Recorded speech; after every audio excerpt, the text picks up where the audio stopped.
இந்த கட்டுரையில் நான் சொல்லவிருக்கும் நிகழ்ச்சி கடந்த சில ஆண்டுகளுக்கு பின்னர் நடந்ததொரு நிகழ்ச்சிக்கு என் மனம் என்னை ஈர்த்துச் செல்கிறது. இங்கே அதை வெளியிடவும் விரும்புகிறேன். அந்த சமயம் நாங்கள் குடியிருந்த வீட்டில் இன்னும் சில குடித்தனக்காரர்கள் வாழ்ந்து வந்தனர். அவர்களிலே ஒருவர் சுமந்து விற்கும் தொழிலாளி, மனைவி முதலியாரும் அவரது குடும்பத்தில் இருந்தனர். பணம் இல்லாத காரணத்தால் வைத்து விற்கும் கெட்டில் ஒன்றை அவர்களால் வாடகைக்கு வாங்கி வைத்துக் கொண்டு வியாபாரத்தை நடத்த முடியவில்லை. இதனால் பிழைப்பில்லை. தாயாருக்கு இந்த செய்தி தெரிய வந்தது. தொழில் செய்ய துடிக்கும் அந்த எளியவர்களுக்கு அதற்கு தேவையான கருவி இல்லாமல் பிழைப்பே கெட்டுப் போகிறதே என்று அவர்களின் அல்லலை நினைத்து அனுதாபத்தோடு வேதனையும் அடைந்தார்கள். அந்த காலத்தில் நாங்கள் உயர்ந்த நிலையில் வசதியோடு இருந்தோம் என்று யாரும் தப்பு கணக்கு போட்டு விட வேண்டாம். எப்படியோ சிரமத்துடன் ஒரு விதமாய் காலம் ஓடிக்கொண்டிருந்தது. பட்டினி கிடைக்கவில்லை என்பதுதான் அப்போதைய நிலைமை.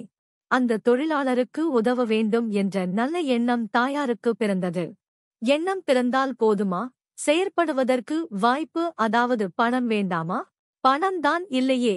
நாங்கள் மற்ற வரவு கடையில் வாங்கும் உணவு பண்டங்களை வேண்டுமானால் கொடுக்கலாம். எத்தனை நாளைக்கு முடியும்? அப்படியும் கொடுத்திருக்கிறார்கள். அதற்கெல்லாம் பின்புதான் கடைசியாக முடிவுக்கு வந்து எங்களுக்கு கூட தெரியாமல் பணம் ஏற்பாடு செய்து அவருக்கு தேவையான அந்த பணத்தை கொடுத்திருக்கிறார்கள். இதன்பின் அந்த குடும்பத்தினர் விற்பதையும் சம்பாதிப்பதையும் நாங்கள் பார்த்து கொண்டிருந்தோம். எப்படிதான் அவர்களின் வாழ்க்கை நடந்து வருகிறது என்பது தெரியாது. ஒரு நாள் வீடு திரும்பிய நேரத்தில் 6 மாத கடன்காரன் என்று அழைக்கப்படுகிற ஈட்டிக்காரனுக்கும் தாயாருக்கும் வாக்குவாதம் நடந்து கொண்டிருக்க கண்டோம். ஒன்றுமே புரியவில்லை.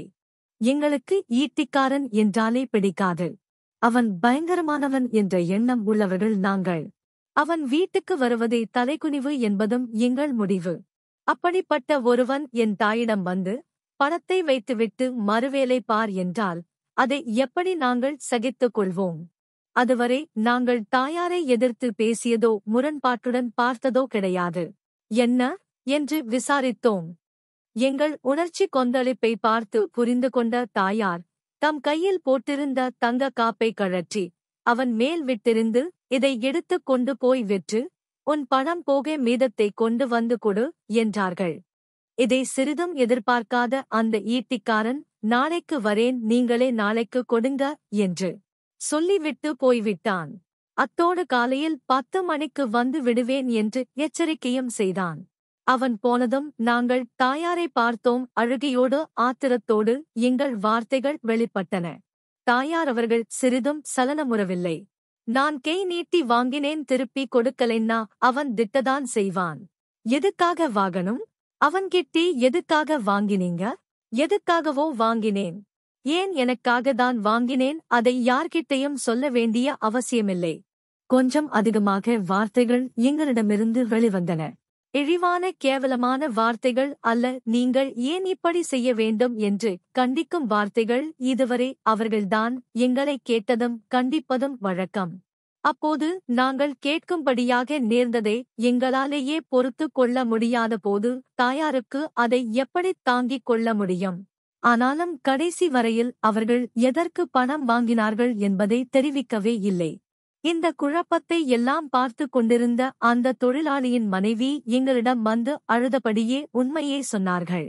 அவர்களுக்கு கெட்டிலுக்கு பணம் தருவதற்காகவும் வியாபாரம் நன்றாக நடப்பதற்காகவும் நம்பிக்கை இல்லாத காரணத்தால் என் தாயார் தன் பெயரில் கடன் வாங்கி அவர்களுக்கு கொடுத்திருக்கிறார்கள். அவர்களால் திருப்பி கொடுக்க முடியவில்லை.